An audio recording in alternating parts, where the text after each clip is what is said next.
Bonjour, pour ce journal, nous sommes dans les locaux de Côte d'Armor Nature Environnement, membre de France Nature Environnement, une association qui défraie la chronique avec une campagne publicitaire qui commence ce jour sur les murs du métro parisien. 6 affiches, 6 visuels, OGM, pesticides, algues vertes sont les thèmes de communication et 2 affiches touchent implicitement l'image de la Bretagne, et ce n'est pas sans déplaire. Nous aurons en invité en fin de journal le président de Côte d'Armor Nature Environnement, également administrateur de France Nature Environnement, Thierry Dereux. Je retrouve à présent Thierry Dereux. Bonjour. Bonjour. Vous êtes administrateur de France Nature Environnement. Une campagne d'affichage de France Nature Environnement fait couler de l'encre en ce moment. Un homme qui se suicide avec un épi de maïs transgénique, un enfant qui joue sur une plage tapissée d'algues vertes, avec écrit, je cite, « L'élevage industriel de porcs et les engrais génèrent des algues vertes. Leur décomposition dégage un gaz mortel pour l'homme. » Tollé, évidemment, chez le représentant agricole. Action Justice. Vous allez où avec cette campagne d'affichage ? Oui, où on va. Effectivement, on voit le buzz que ça produit en France, au niveau des presses. La démarche est de dire, écoutez, l'environnement, ça existe toujours. On a l'impression qu'il a disparu du décor. Il faut savoir que cette campagne est quand même articulée sur 3 axes.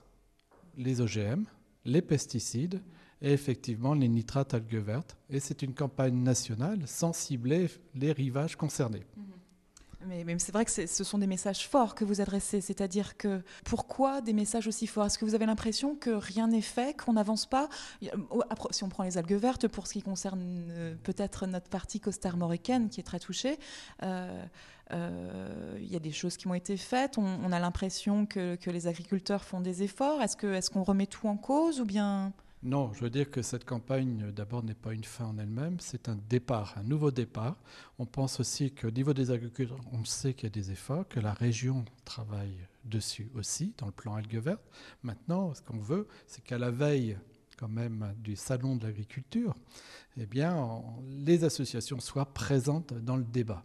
Et si les messages sont forts, c'est que, comme on le voit, ça se remarque. Autrement, actuellement, on a l'impression qu'on est la 5e roue du chariot au niveau de la communication sur ce qui est fait par l'État, qui a tout pris en main aujourd'hui. D'accord, c'est-à-dire concrètement, quels sont les points que vous voulez montrer ? Les points, vous le savez bien, on avait parlé il y a quelque temps de l'amendement Le Fur. L'amendement Le Fur a été a été voté finalement, discrètement, il y a un mois ou deux. Personne n'en a parlé. L'amendement Le Fur qui permet... Cet amendement, il permet aujourd'hui de faire des extensions de porcheries, d'installations classées pour l'environnement, à partir de 4 500 places. Et ça permet, en toute discrétion, effectivement, de ne plus communiquer sur des opérations moins importantes, comme pour les poulaillers.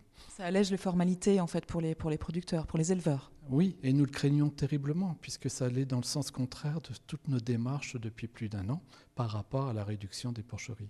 Donc c'est vraiment quelque chose qui pour nous, on a tapé sur la table avec cette campagne. En particulier, il n'y a pas que ça. Les abeilles, on n'en parle pas suffisamment, et je crois que d'ailleurs vous constaterez qu'une des affiches est fait regarder de près, c'est des petites abeilles qui sont mortes. Et les OGM, je pense que nos braves animaux mangent des aliments à base d'OGM. Donc, et déclarés qu'ils sont 100% naturels, eh bien, c'est une grosse difficulté. D'ailleurs, on peut répondre aussi que hier, FNE a été mis en justice par l'association de production de viande bovine comme celle de production de viande de porc. Et toutes les deux ont été déboutées. Donc, la campagne a bien lieu à partir d'aujourd'hui. D'accord. Pour reprendre un petit peu, c'est vrai que du côté du Conseil régional, des élus, des politiques aussi, qui viennent en plus en Bretagne de lancer une grande campagne de communication sur papier glacé. Voilà, vous arrivez avec vos algues vertes, évidemment, ça ne plaît pas. Qu'est-ce que vous leur dites ? Eux disent, on commence à travailler, et vous dites, voilà où on en est, c'est un peu ça ? Sans jeu de mots, effectivement, on arrive avec nos gros sabots dans cette campagne bien organisée. Et où, je veux dire, à nouveau, au niveau de la signature Bretagne qu'on reconnaît, on est aussi adepte du tourisme. Mais rappelez-vous, on est au mois de février simplement. Il y a le salon de l'agriculture qui se tient dans quelques jours et nous voulions marquer le terrain là-dessus. Maintenant, effectivement, on est sensible au tourisme. Évidemment, on est sensible à la problématique des agriculteurs, la grande difficulté dans laquelle ils seront. Mais est-ce que c'est nous les responsables de cette affaire ? Qu'est-ce qui va se passer au mois de mai ? Est-ce que les algues vertes ne vont pas revenir tout naturellement sur nos côtes ? Je le pense. Et je crois que ce jour-là, la presse sera là pour notifier les choses. Très bien, merci Thierry Dereux.